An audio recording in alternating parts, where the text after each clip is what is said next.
আলাইকুম ভাই। ভাই কেমন আছেন?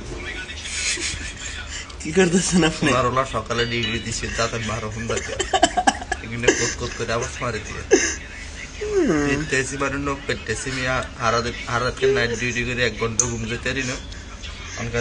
অনকা দিছি ডে ডিউটি সকাল 8টা বাজে 13 ঘন্টা ডিউটি করে বলা না 13 ঘন্টা ডিউটি দিছে। মানে আপনি ঘুমাইবেন, ঘুম থেকে উঠে ডিউটিতে একটা ঘুম, স্বাধীন না স্কুল লাইফের মতন। না তো হ্যালো, আসসালামু আলাইকুম, সবাই কেমন আছেন? আশা করি সবাই ভালো আছেন।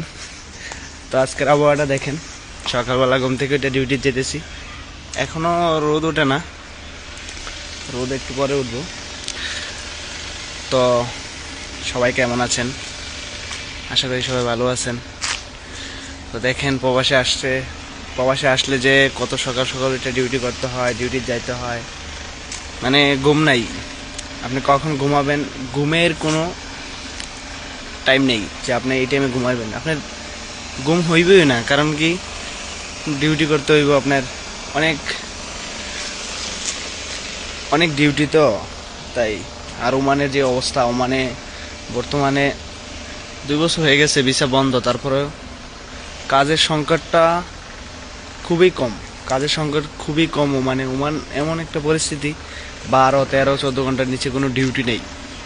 মানে এই দেশে যদি কোনো সময় আসেন, এই দেশে আসলে আপনি কোনো মতে 5 ঘন্টাও ঘুমাইতে পারবেন না আপনি, এরকম। এই দেশে এত পরিমাণ ডিউটি, এত পরিমাণ কাজ, এত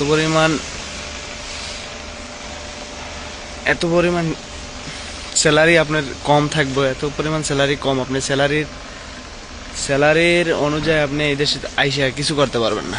না পারবেন ফ্যামিলির স্বপ্ন পূরণ করতেন, না পারবেন নিজের স্বপ্ন পূরণ করতেন, কিছুই করতে পারবেন না। তো আশা করি সবাই বুঝতে পারছেন। ভালো থাকবেন, আল্লাহ হাফেজ।